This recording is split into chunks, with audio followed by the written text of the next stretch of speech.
सेवा का फल और पाप का दंड नगद मिलता है। उधार वाला काम नहीं है कलयुग में। एक एक शब्द भाव से श्रवण करना कि जिस युग में हम जी रहे हैं यहां पर उधार वाला काम बिल्कुल भी नहीं है, सब नगद काम है। सतयुग में तो ऐसा था कि हमने आज सेवा की तो इसका फल अगले जन्म में मिलेगा, आज पाप किया इसका फल हमें अगले जन्म में मिलेगा। लेकिन कलयुग में नगद है। जो अपने माँ बाप की सेवा करे आने वाली संतान उसकी सेवा करेगी, ये पक्का है। ये व्यास गादी से हम कह रहे हैं कि अगर माँ बाप को रुलाया है तो चाहे कितना भी लाडला छोरा है, आप आशा मत रखना कि ये सेवा करेगा। आपके हाथ पांव चल रहे इतने आपके आगे पीछे घूमेगा, मम्मी जी करेगा। जिस दिन हाथ पांव चलना बंद हुआ पापों का दंड मिलेगा। कलयुग में नगद है, उधार वाला काम नहीं है। आपने माता पिता की सेवा की, भगवान भी आपको इसी संतान देगा कि आपकी सेवा करे। इसीलिए तो कलयुग को श्रेष्ठ बताया। एक बार क्या होता है कि चारों युग ब्रह्मा जी के पास गए। कहां गए? ब्रह्मा जी के पास। और ब्रह्मा जी से कहा कि आप ये बताओ कि हम चारों में से श्रेष्ठ कौन है? हम चारों में से श्रेष्ठ कौन है? ब्रह्मा जी ने कहा कि तुम चारों में से अगर कोई श्रेष्ठ है तो उसका नाम कलयुग है। क्या है? कलयुग। सतयुग ने कहा मैं नहीं मानू। क्यों? क्योंकि कलयुग में तो सब कलंक लगाने वाले रहेंगे। सतयुग कह रहा है कि मेरे युग में नरसिंह अवतार हुआ, मैं श्रेष्ठ हूं। त्रेता युग ने कहा कि मेरे युग में राम अवतार हुआ, मैं श्रेष्ठ हूं। द्वापर युग ने कहा कि मेरे युग में कृष्ण अवतार हुआ तो मैं श्रेष्ठ हूं। अब कलयुग चुपचाप खड़ा है। फिर भी ब्रह्मा जी ने कहा कि तुम चारों में अगर कोई श्रेष्ठ है तो उसका नाम कलयुग है। सतयुग ने कहा ब्रह्मा जी से, ब्रह्मदेव मैं नहीं मानू, अगर ये श्रेष्ठ है तो इसे सबूत देना पड़ेगा। ऐसा क्या गुण है इसके अंदर जो ये सतयुग से बड़ा है, त्रेता युग से बड़ा है, द्वापर युग से बड़ा है? ऐसा कौन सा गुण है इसके अंदर? तभी ब्रह्मा जी ने कहा कि इसका गुण यही बताएगा। तो कलयुग ने क्या किया?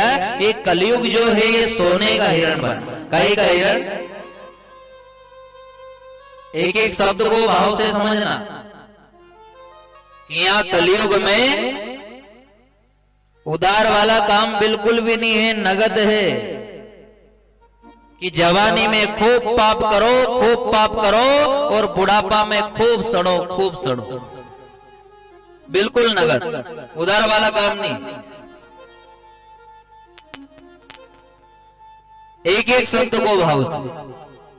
कलयुग जो है सोने का हिरण बन गया और सतयुग, त्रेता युग, द्वापर युग को अपने साथ ले गए और ऊंचे टेकरे पे जाके बिठा दिया और कहा कि अब कलयुग की माया देखो। अब कलयुग ने क्या किया कि वो सोने का हिरण बन के एक जंगल में चला गया। अब जिस जंगल में वो गया उस जंगल में दो सगे भाई शिकार खेलने आए। दो सगे भाई, और दोनों भाई में साफ इतना प्रेम है कि एक दूसरे का चेहरा नहीं देखे, एक दूसरे का चेहरा नहीं देखे जब तक वो पानी नहीं पिए। इतना प्रेम। वही छोटे भाई की नजर पड़ी हिरण पर, बड़े भाई ने बाण चला दिया, हिरण मर गया। दोनों भाई दौड़ कर गए। अब बड़ा भाई छोटे से कह रहा कि छोटे, दिन भर हो गया शिकार खेलते खेलते, कुछ भी नहीं खाया, बड़ी जोर से भूख लगी है, और अब खाओ तो कैसे खाओ, ये तो सोने का हिरण है, इसे कैसे खाओ? तो बड़े भाई ने कहा छोटे से कि एक काम कर, तू घर जा, पेट भर के भोजन कर लेना और मेरे लिए भोजन लिया ना। छोटे भाई ने कहा ठीक है। छोटा भाई घर पर गया, भोजन बना रहा है। अब भोजन बनाते बनाते उसे विचार आया कि एक काम करता हूं कि मैं तो पेट भर के भोजन कर लूं और मेरा जो बड़ा भाई है उसके भोजन में जहर मिला दूं। क्या विचार आया? बड़े भाई के भोजन में जहर मिला दो ताकि वो मर जाए और सोने का हिरण मेरे अकेले का हो जाए। ठीक है नहीं? देखो दोनों भाई में प्रेम कितना था कि एक दूसरे का चेहरा नहीं देखे जब तक पानी नहीं पीते थे। लेकिन आज वही छोटा भाई कह रहा है कि बड़े भाई के भोजन में जहर मिला दो। अब बड़ा भाई जो है वो हिरण के पास बैठा है, जो मरा हुआ हिरण पड़ा है। हिरण के पास बैठा बैठा बड़ा भाई विचार करे कि एक काम करता हूं कि किसी भी पेड़ के पीछे जाके छुप जाऊं और जब छोटा भाई आवे तो पीठ में छुर्रा घोंप के उसे मार डालूं और ये सोने का हिरण मेरा।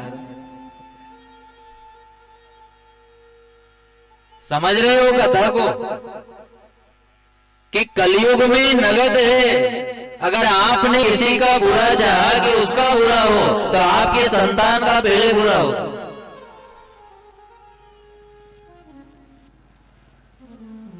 किसी के जीवन में खड्डा खोदने की कोशिश मत करो।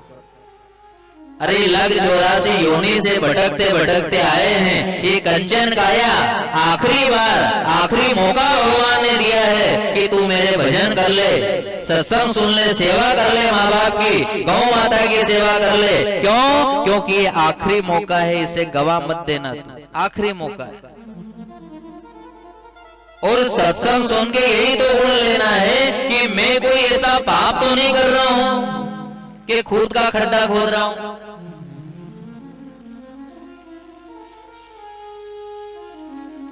अगर इस कलयुग में भगवान को प्राप्त करना है